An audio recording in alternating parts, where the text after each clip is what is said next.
batutaka tolo te na mobali ya bato luka ya yo e ozolekisa ntango apamba mama créata ligablo na yo tika bajenda na la mairie bayebi makango te bayebi yo te respect na Alice Mibilou chéri nanga joueur à liga Alice Mibilou joueuse à première ligue mama soki ozwi penalty kobwaka na pase te o beta na poto kotisa ballon na filet ekosalanga vrai bien ekosala pegi vrai bien yo kopratika to bambinga lokola judoka Mobilu maestro te motangisi nga lokola enseignant tala na comprendre les sons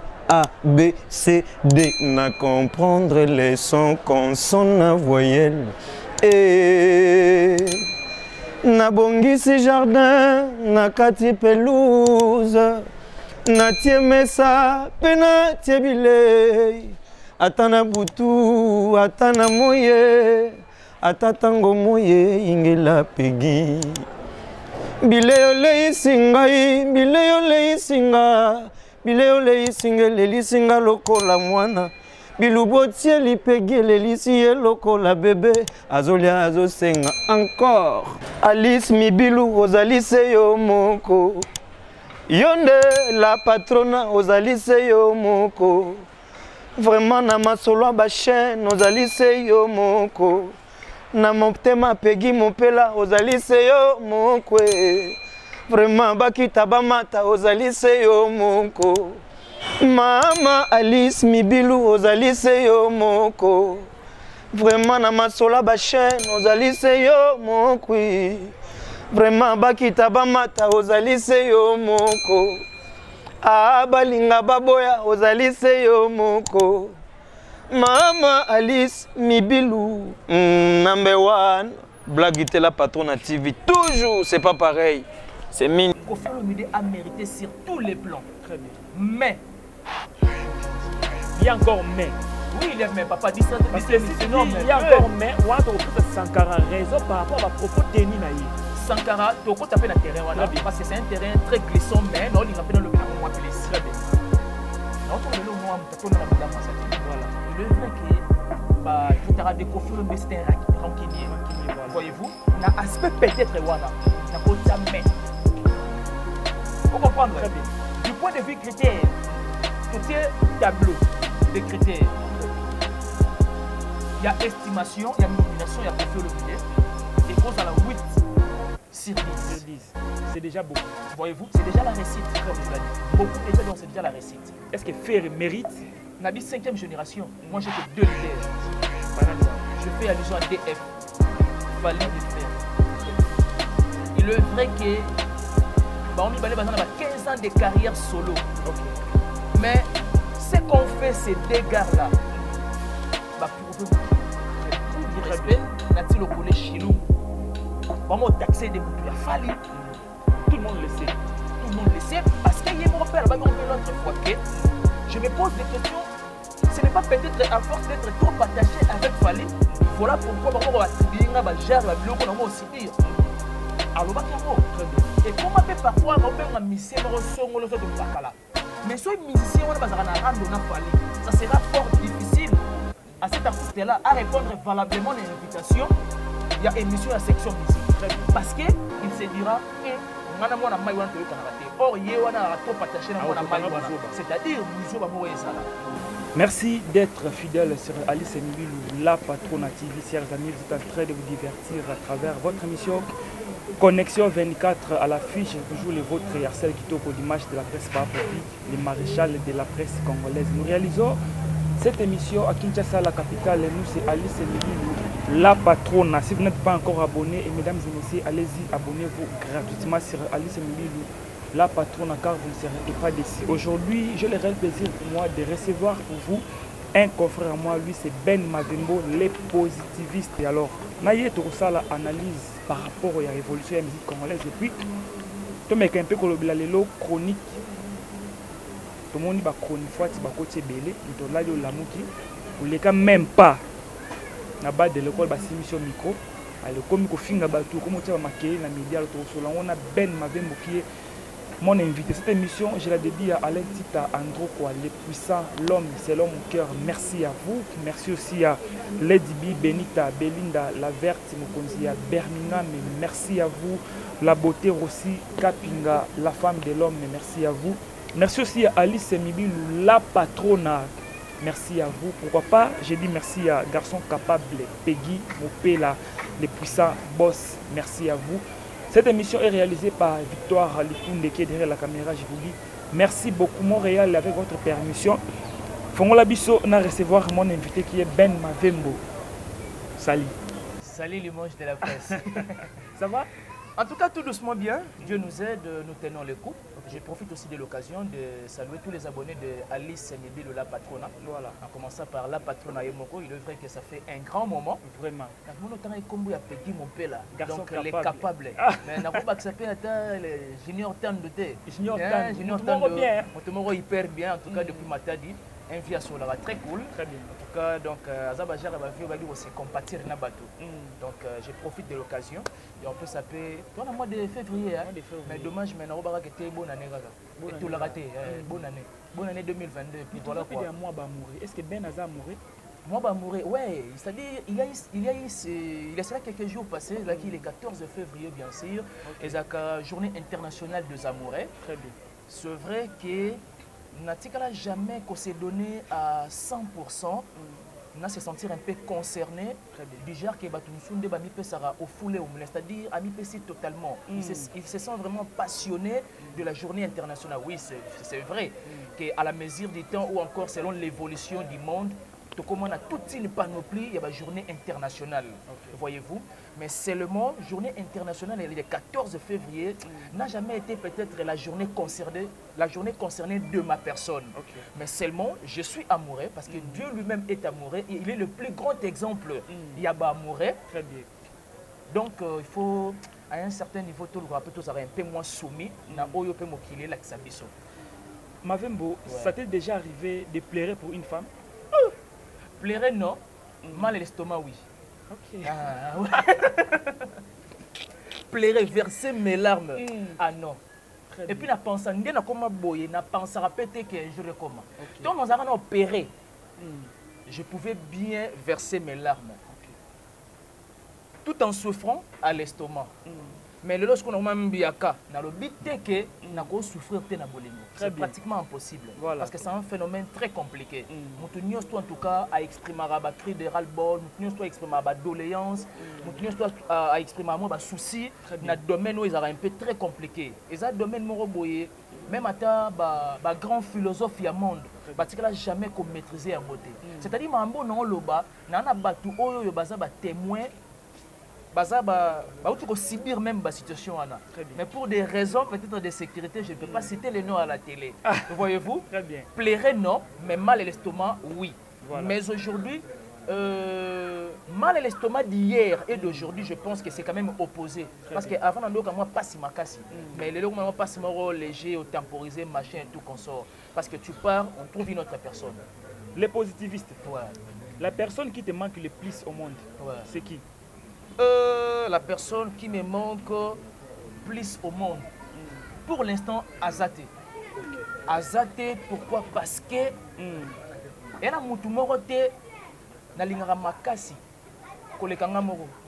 c'est mon père. Oui. C'est-à-dire, papa n'a lingara même collègue, n'a moi son opé c'est la mbongo. Très bien. Au sentir niveau, hein. Donc pour l'instant, Moutoyo na lingara makasi azanan. Donc la gloire à Dieu. Et puis na 50 ans après c'est non mikolo belé. Voilà. Parce que non ali est maïté. Très bien. Sincèrement, en âme et conscience, dans la caméra et Victoire Likunde, 3 choses que tu estimes qui manquent dans ta vie. Qui manquent dans ma vie. 3 choses que tu estimes. Ah! Oh, c'est un interrogatoire. Hein? Non, mais c'est une question si pertinente, mais ça suscite beaucoup de la réflexion. 3 choses on estime et ont manqué dans la vie. Premièrement, Dans la visée scientifique, il faut un docteur en communication. Très bien.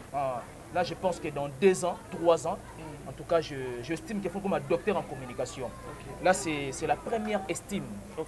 Deuxième estime, c'est que non viser mariage, mais me marier dans les bons et avec une femme digne de nom aussi. Très bien. Au Bible, une bonne femme. Parce que la Bible n'a pas fait allusion à la belle, mais à la bonne. Voyez-vous? Troisième, là, je donne ma langue au chat. Merci beaucoup, Ben Mavembo. Nous allons changer de chapitre.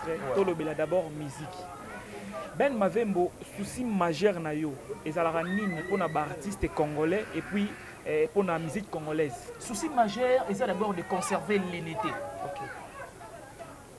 Passage à monde baloba, unité et procure la joie. Très bien. L'unité, ça procure la paix. Très bien.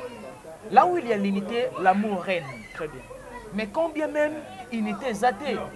Et donc, il faut s'attendre à la haine, voilà, à la dispute, la zizanie, et le tutra. Mais seulement, tu vas exprimer inquiétude à dater de très longtemps, depuis la nuit du temps. C'est-à-dire, il y a une division totale entre nos artistes et musiciens. Et je vais profiter d'aller plus loin. Il est vrai qu'aujourd'hui, Kofi Olomide, que je cite en passant, la légende, a commis ambassadeur de la culture.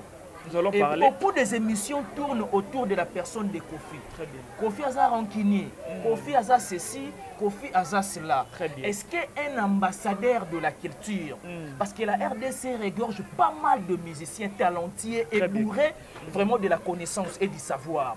Est-ce que Kofi Aza en mesure il y a qu'on rassembler Bango, il y a qu'on rallier Bango en qualité d'un ambassadeur? Oui, très bien qu'il y a beaucoup d'émissions, il y a beaucoup de propos qui tournent autour, il y a une nomination. Il y a Kofi Olomide. Très bien. Or, ce qui nos artistes musiciens, depuis la nuit du temps, Bazara déjà na unité. Babanda déjà consolider quand même harmonie entre Bango. Je ne pense pas que tout le monde a même une émissionnette à la personne de Kofi Olomide après avoir que Azala nommé ambassadeur de la culture. Parce que vous voyez au tel point que Poto Poto est tourné autour, il y a l'Okwana. C'est ce que ce n'est pas. C'est le plus grand défaut, le plus vilain défaut où nos artistes et musiciens vont demeurer en Angola. Très bien. Et voilà. Alors ça demande quoi pour na babilo Okwana et si là? Ça demande mutu artistes et musiciens au hasard mukolo na âge, mukolo na musique, il y a qu'on mettre fin na babuzo batu oyo to esenga nini selon Ben Mavembo. Selon moi, premièrement, je pense que c'est un problème de l'amour du prochain. OK. À titre exemplatif. OK. Mutatonda na potentialité nyos tu na vie azate. C'est-à-dire na vie mutatonda na bola mu nyos tu azate. Voilà. Et faire à chanter ata follow le pesa na banzube. Il y a un dicton célèbre même, Bassage Amondo Baloba, qui aime la rose supporte quoi? Ses épines. Très bien. Maintenant, combien à plus forte raison? Musicien Songolo. OK. Il y a ceux qui étaient en tout cas on ça featuring na ona. Kingai, Kibongayo, Fabrigas l'a chanté. C'est-à-dire, nos artistes musiciens congolais, X a un poste qui était à l'équipe Y. Très bien. Or, en Bossanake, nous toute la capacité, je ne sais pas moi, divine, c'est pratiquement impossible. Très bien. Voyez-vous, c'est Dieu qui a la boulimie du savoir. De nous là, on se complète. De nous là, c'est-à-dire, et qu'on a essayé de limiter Arcel à Bakissi implice. Très bien. Et c'est ça le principe vital de la vie. Le mal avec nos artistes et musiciens, on a danger, on a l'équilibre, on a mystique. Il y a un numéro 1. Voyez-vous, c'est là où tourne autour, il y a des gens, il y a des querelles. Voilà. Moi, je pense à mon humble avis, ce qui tue quand même secteur musical, c'est l'amour du prochain.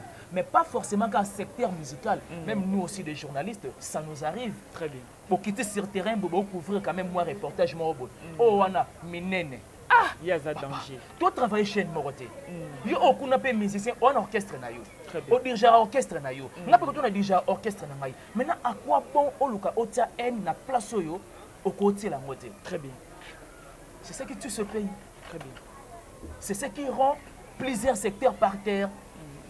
Et donc, on doit y réfléchir pour bannir de petites choses où ils ont sa culture ciment. L'amour du prochain. Très bien. Et voilà. Ben au touché des points les a vraiment essentiels dans les Kango Bongote. Tous ont d'abord la nomination, il y a Kofi Olomide qui est nommé ambassadeur de la culture Yamboka.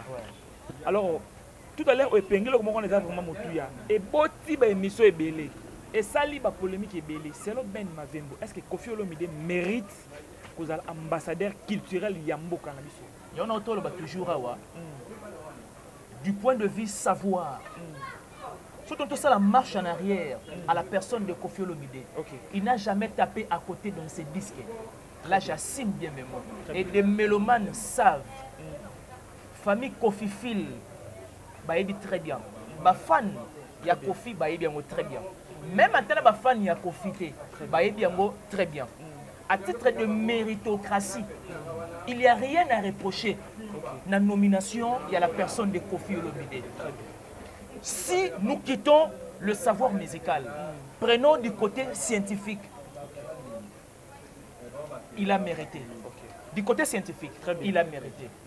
Parce qu'un ambassadeur va choisir tes instituts du Moro Boye qui était ambassadeur. Non, c'est-à-dire qu'il faut à titre de style, de considération, voilà, que les gens sachent réellement que tes moutons va nommer ambassadeur. Papa, ambassadeur, du point de vue sémantique, les moutons qui nous représenter une nation tout entière, ailleurs. Très bien. Voyez-vous? Prenons ce qu'on mouton qui nous représente une nation. Hein? Très bien. Il y a du point de vue d'abord scientifique. Ah non, au rabais. Du point de vue savoir, il y a secteur naïe. Azapeka au rabais. Très bien. Là, c'est insulter le pays ou soit donner de la valeur au pays. Très bien. Allez-y comprendre. Et donc, s'il faut conclure à ces dossiers, autres font là si rapidement, Kofi Olomide a mérité sur tous les plans. Très bien. Mais, il y a encore mais. Oui, il y a mais, papa, dit ça. Parce que si tu dis il y a encore mais, on a trouvé Sankara raison par rapport à propos tenus naïe. Sankara, tu as tapé dans le terrain, parce que c'est un terrain très glissant, mais non, il n'y a pas de moins plus. Très bien. Non, tu as le moins, voilà. Il est vrai que traitera de Kofi Olomide c'est un rancunier. Voilà. Voyez-vous, na aspect peut-être wana, na côté mais. OK. Vous comprenez? Très bien. Du point de vue critère, tout est tableau de critères. Très bien. Il y a estimation, il y a nomination, il y a Kofi Olomide et cause à la 8 sur 10. Sur 10. C'est déjà beaucoup. Voyez-vous, c'est déjà la réussite, comme tu l'as dit. Beaucoup déjà, donc c'est déjà la réussite. Du point de vue en défaveur de la personne de Kofi Olomide, je pense qu'il cause à 4,5. C'est-à-dire, il mérite. Très bien. Il mérite. Et puis j'ai aimé son intervention, peut-être un sous un peu beaucoup. Quelque part, à l'issue de sa rencontre avec le président de la République, son Excellence, M. Félix Antoine Tshisekedi, bien entendu. Fatih Béton. Voilà, yo bakisi. Alors, Baboy, Naza bébé. Donc, c'est une première pour moi. Très bien. C'est-à-dire, c'est ça que moi j'ai aimé. Voilà. Mais c'est ça la sagesse et l'intelligence de quelqu'un. Ah ça bébé, c'est-à-dire depuis que Kofi Olomide a la Kofi Olomide, c'est sa toute première fois. Pas nommé ambassadeur. Donc il est bébé. En tout cas, papa, félicitations à eux. Bon, ça me moque. Alors, na bébé, c'est une première pour moi. Ambassadeur de la culture. Nana Baxelo Moro et si na se sentait vraiment concerné de la personne de Kofi Olomide. Abi, je vais appeler des experts en matière. Pour Naïeba. Tara Kofi Olomide, Nande va traiter de tous les mots, mais à tenir interview à Bachar Abongo. Et cela prouve que, surtout si temps, la qualité on est ambassadeur, espérons bien que la culture va changer. Très bien. 24 disques à succès. Bientôt 25. Okay. Bientôt 25 légendes. Très bien. C'est déjà pour l'année en cours, 2022. Ouais. C'est-à-dire que Kofi Olomide n'a rien à prouver dans la culture. Comme bien même je dis que Kofi Olomide n'a rien à prouver dans la culture. Et donc, on mérite fonction, on mérite rôle. Voilà. Allez-y comprendre.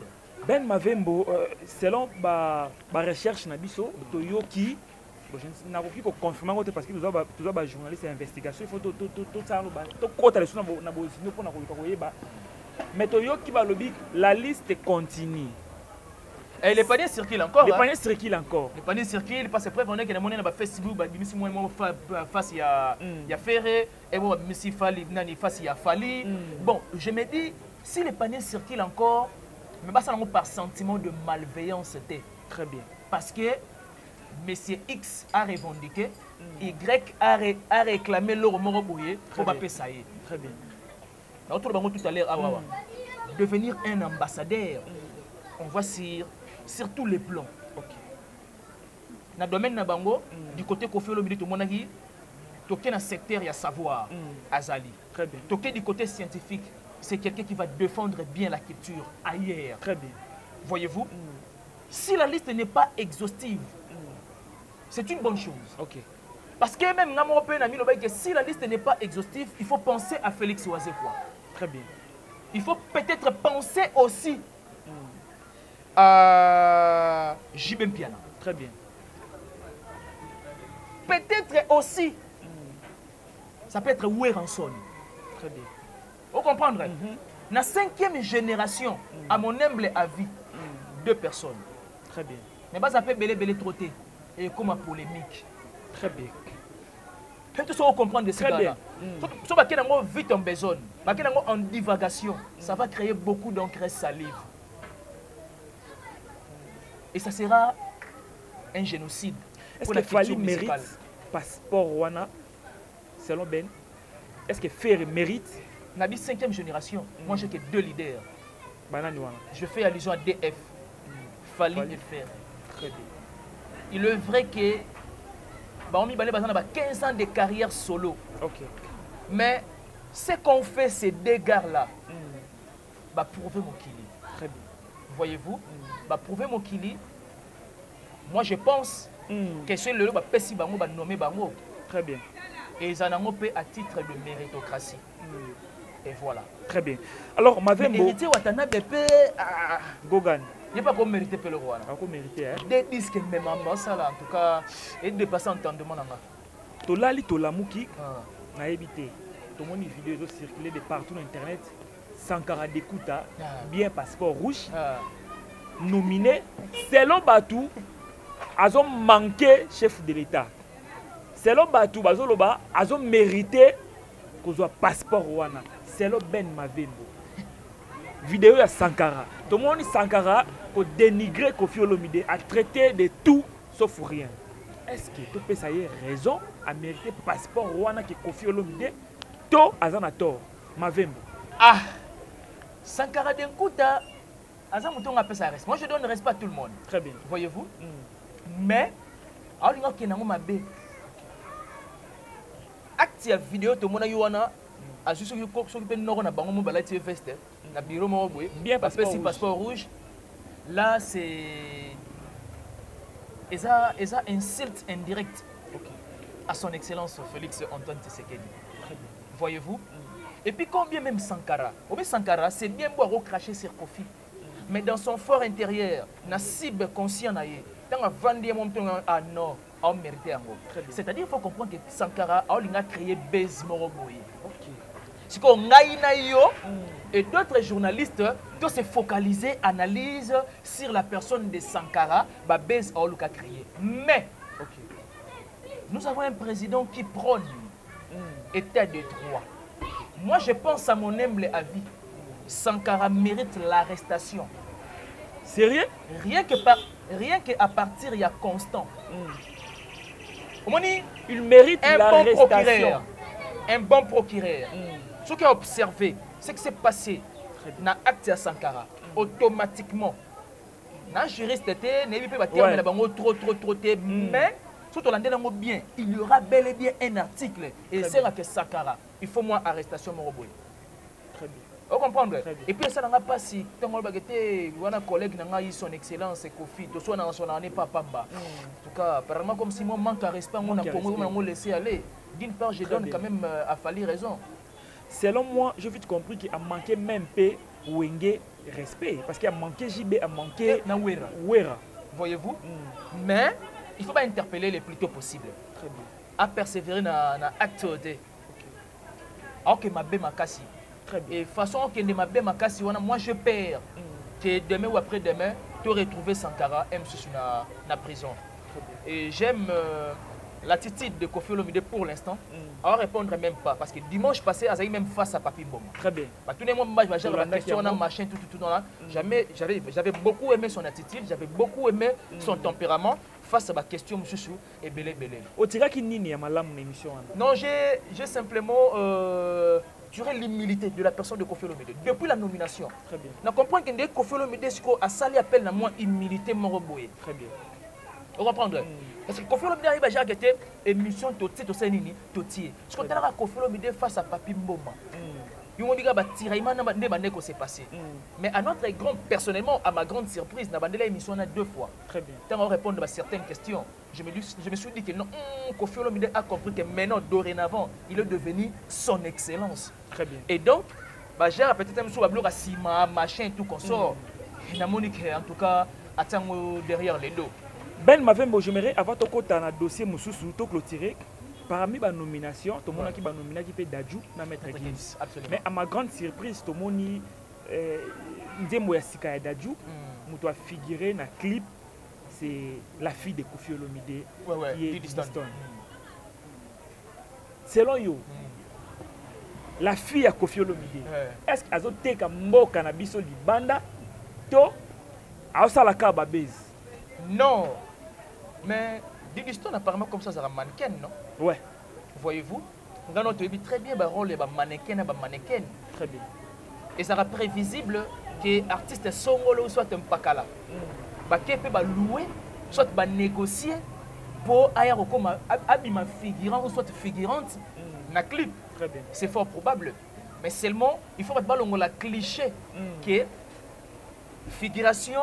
Il y a Diddy Stone, c'est parce qu'il a créé Base. Non, nullement. Très bien. Et ça, secteur naïe. Okay. Voyez-vous? Et ça, secteur naïe. Loin de vous et moi, l'idée selon laquelle Alina a créé Base. Je ne pense pas.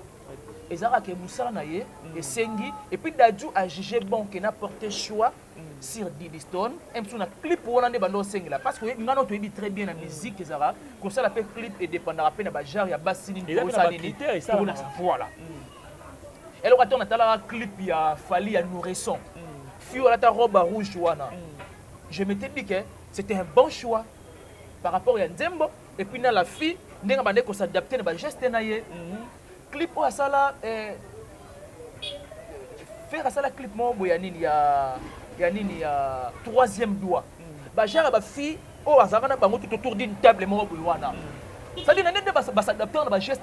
Je m'étais dit que oui, c'est tout à fait normal. Très bien. C'est-à-dire, et dépendant de la réalisateur. Et puis, dans la vision, il y a Yemoko, disons, l'auteur, il y a Nzembo. Très bien. Non, ils n'ont pas besté. Alors, pour certaines personnes, lobby, ça les clips parce qu'ils sont nominés. Parce qu'ils sont nominés. Parce que a commis ambassadeur de la culture, Kofi a commis ambassadeur, et on a les clips vite fait. Je ne sais pas. Clip on dit que commentaires sont libres. Ok. Commentaires sont libres. Moi, je pense que c'est un simple commentaire de leur part. Les opinions, les jugements personnels. Et un jugement personnel, il y a Songolo soit un pakala. Et revendique la validité universelle. Prévenez, même à ta sage à monde, les Arabes qui étaient a commis livre boy, on a à contredire. C'est tout à fait normal. Et ça, point de vue Nabango. Et ça va commenter en Nabango. Moi, je pense que. Est-ce que Nzembo a mis à peine nomination Nabango, to Ezala qui déjà réalisé. Et puis moi, je pense que déjà clip, ils ont déjà un foucala. Et on dirait que est tombé quand on a 20 ans, il y a une nomination, il y a un ambassadeur. Et puis, il y a un bouzo, parce qu'il va nommer, qu'est-ce que ça veut? Est-ce qu'il va nommer Diddy Stone? Voilà. Parce que Kofi Passena était en tout cas. Il a fait souhait à Kofi Olomide. Kofi Passena était, il faut nommer Diddy Stone comme ambassadrice. Il a gaffé Kofi Olomide. Il a raison. Non, mais bon, dans le ah non, j'ai ma petite. J'ai ma petite. Ben m'avait moto changé chapitre pour clôturer l'émission. Outalaki apparition il y a Nati Lokole sortie médiatique naé. Propos tenu naé. Selon Ben Mavembo, est-ce que Nati Lokole a meilleur journaliste à l'équipe journaliste Nyos plus il y a ville province il y a Kinshasa d'abord selon vous? Journalistiquement parlant. Mais n'en a pas regret. Toi, bien, regret, je vais relativiser. Très bien. Et ça, là, pas, c'est parce que Prince est Kabouana. Sérieux? Tu le sais bien. Parce que ça, là, c'est-à-dire, tu dois pécher à Israël. Tu l'as dit la presse. Dans quel sens? Tout à comment on peut sa tendance. Je soutiens l'artiste Songolo, Mbakala, ainsi de suite. Même Yopendo Zawana. On t'a taxé de Moutafé, quand même. Je le sais très bien. Voyez-vous? Mais c'est contre la déontologie journalistique. Bah, Stéphie Balenda tout, bah, quand tu la ligne, bah, taxer des bateaux à faire. Mais aujourd'hui, Nazate. Aujourd'hui, aux athées. Je te dis, Naza pour tout le monde. Naza pour tout le monde. Tout le monde.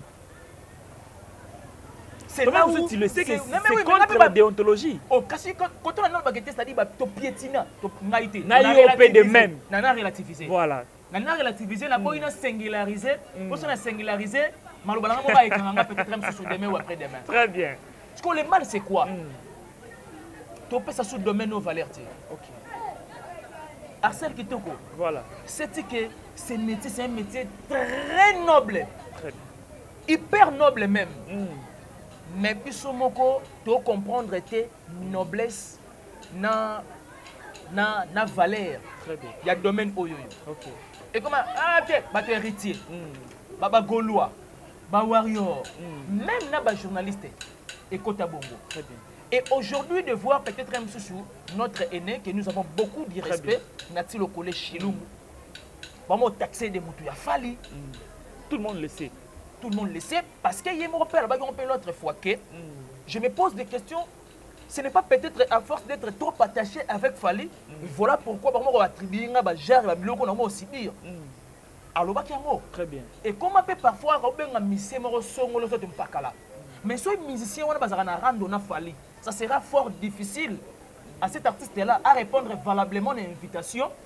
Il y a émission à section musique. Très bien. Parce qu'il se dira, or, il y a trop attaché à c'est-à-dire, Bouzo va mourir ça là. Maintenant, c'est pas là qu'il y a un esprit, il y a Céléo. Est-ce que c'est Céléo avant qu'il y ait un état d'esprit naïe? À part ça, il y a une émission qui avait nature le collège. Si, si. Mais c'était une émission très simpliste. Il n'y a pas eu trop de polémiques autour, peut-être même il y a questionnaire qui, disons, préparé par le vieux Nati Lokole. Mais seulement, et les gens qui nous suivent. Et puis, confrère Moussoussou, concert Moussoussou. Moi, je pense que tous avons moins conscience. À dater d'aujourd'hui, et ça, dans mon point de vue, tous ont conscience dans quel sens? Tout ça, la promotion et l'artiste est bon, ni en son. Jusque-là, on répond à la question en Nati. Non, comme ici, très bien. Ce qu'a dit Nati Lokole, c'était simplement avouer que oui, le coup c'est-à-dire le coup là taxé comme un journaliste warrior, mais le vieux, non comme le vieux fait du boulot comme il se doit. Les mal et Zarake, ils ont stoppé ça, ma tendance. On doit revenir sur la raison. Ce qui est le ben, personne papa Wemba, ou Yambi papa Wemba. Ndé le but comme meilleur journaliste, ou comme numéro 1 à journaliste? Non, même pas. Ok. Même pas. C'est-à-dire maladie oh maladie misisi ba koma nango maladie oh même pas journaliste ba koma nango tout à l'heure na lobaki yango kingai ki danger. Très bien. Bikambo voyez-vous kingai ki danger. On dit bateau na biso ba on dit ba mieux placé de nous traiter. Ah celui-là en tout cas il est vraiment digne d'être appelé journaliste. Très bien. Ah l'autre là en tout cas il est digne d'être appelé journaliste. Très bien. Et puis ngana lobarango face à la caméra. Nga depuis na banda boulot oyoyo. Na raté na ba gère peut-être sur moi. Moi, pour manipuler et tout comme ça. Moi, je cause avec des papas responsables. Moi, je foyer pas. Tout sur l'année, c'est papa en tout cas. Je sens qu'il n'y a pas de moto. Si on a un numéro, c'est parce qu'il a senti que tu petit moto et ça là. Mavembo, j'aimerais répondre toujours à propos de Nati Lokole. Quand l'émission a lobby, il fallait pas, il est le sel. Il a point de vue naïf.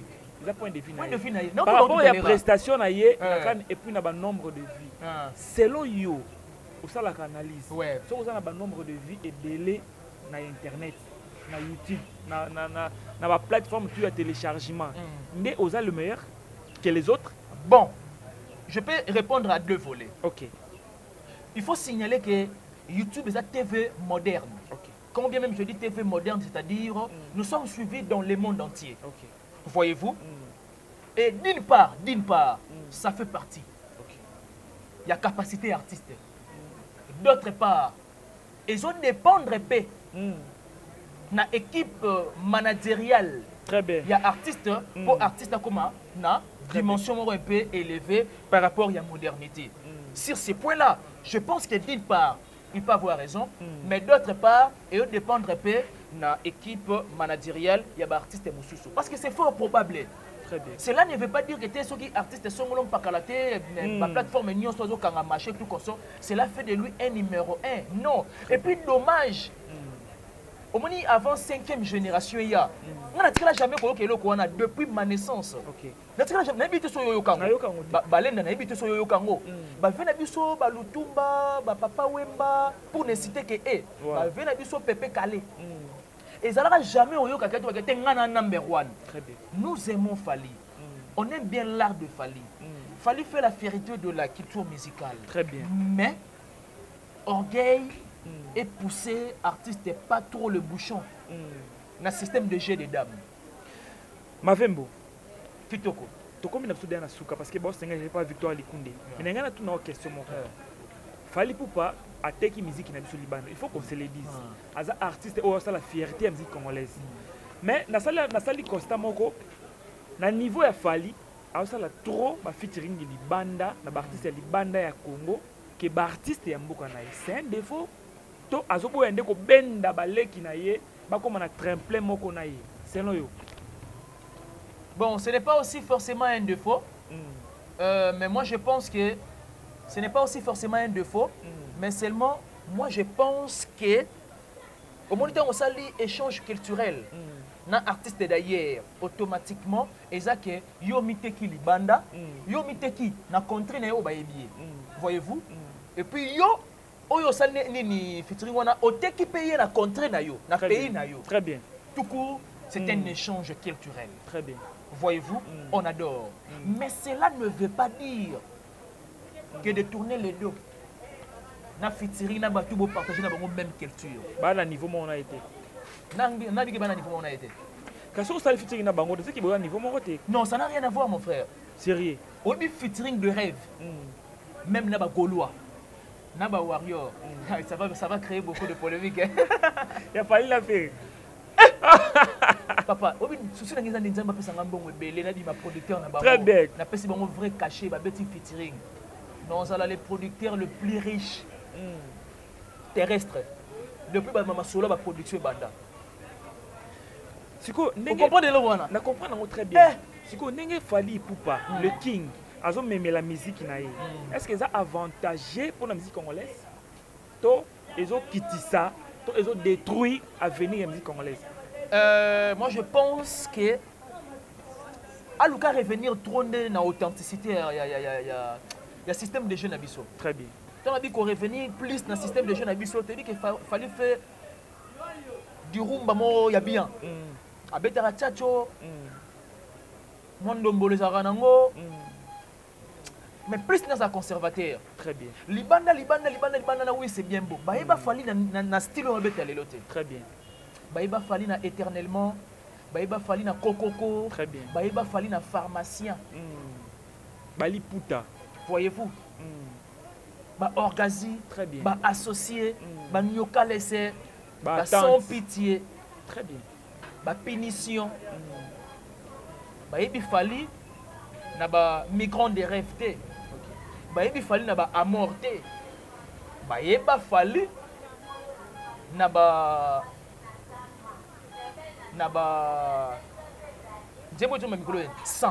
santé. Très bien. À revenir dans la raison, à conserver. Merci beaucoup Ben pour boucler la boucle. Voilà. Question à Souka, na tout sous question T. Est-ce que c'est important aujourd'hui comparaison aux Ezalaya Fally na Ferré et existait toujours n'est au la comparaison ya JB na Weranson. Répondez-moi sincèrement. C'est important? Ce n'est pas important. Toi, ce n'est pas important qu'on ça sous question. Merci. Merci. Tout est bien qui finit bien, mais nous sommes arrivés à la fin.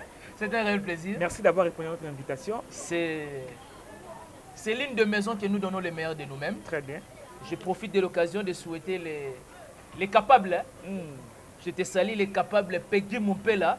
Peggy Moupela. Pourquoi pas aussi à Alice Mibilu, la patrona. Et voilà. Voilà, Moutunangaï. 2-3 personnes, Bambo, 2-3 personnes. Je salue l'assistance de Pasteur Mike. Ok. Je salue l'assistance de Sophie Balenda, SP. Sophie Balenda aussi. Ouais, je salue de loin Papa Simon Mavembo, la qualité souhaitable. Je salue aussi Excellence Dze Kintona, Étoile du Berger. Il y a la grande dame de London, Mère Ali Kintona. Et je salue aussi les conseillers Hilaire Médaille. Il y a Maman SP, Maman Sociable. Très bien. Et pourquoi pas aussi à la noblesse oblige, Mavembo, Fitir, Juriste. La La grande sœur de Johanna Gladines, Mavembo. Très bien. Le plaisir est partagé chez mon numéro frère. de téléphone. Numéro de téléphone, on a un trop bon, 0 plus 243 97 911 36 03 plus 243 97 911 36 03 à n'importe quelle heure. Très bien. Nous avons dispo. Une fois, c'est que ça y est. Nous avons 2 heures à la Canada. 2 heures. 2 heures. Il n'est pas bien que nous avons un décalage à 6 heures. Ok.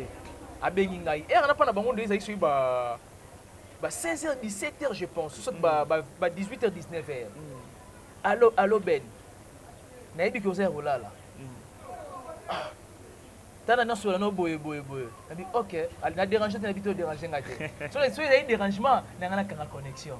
Mais tant que tu connexion ti ba 2h, 3h et qu'il a sécurité à n'importe quelle heure. Très bien. Même à 4h. Voilà. Merci beaucoup. Tout est bien qui finit bien. Nous sommes arrivés à la fin. Je vous rappelle, j'étais avec Ben Mavembo, les positivistes, mon confrère et moi que j'aime beaucoup. Merci à abonné fidèle à Alice Mimilou, la patronne. Merci à Peter Ngoma, papa na Owen Motema et la grande dame Nacha Lutumba. Merci à vous, mon vieux Christian Ngoma, les rois célèbres à Paris, Motema Malou Bokomo. Merci à Fisto Lubamba, 4 saisons.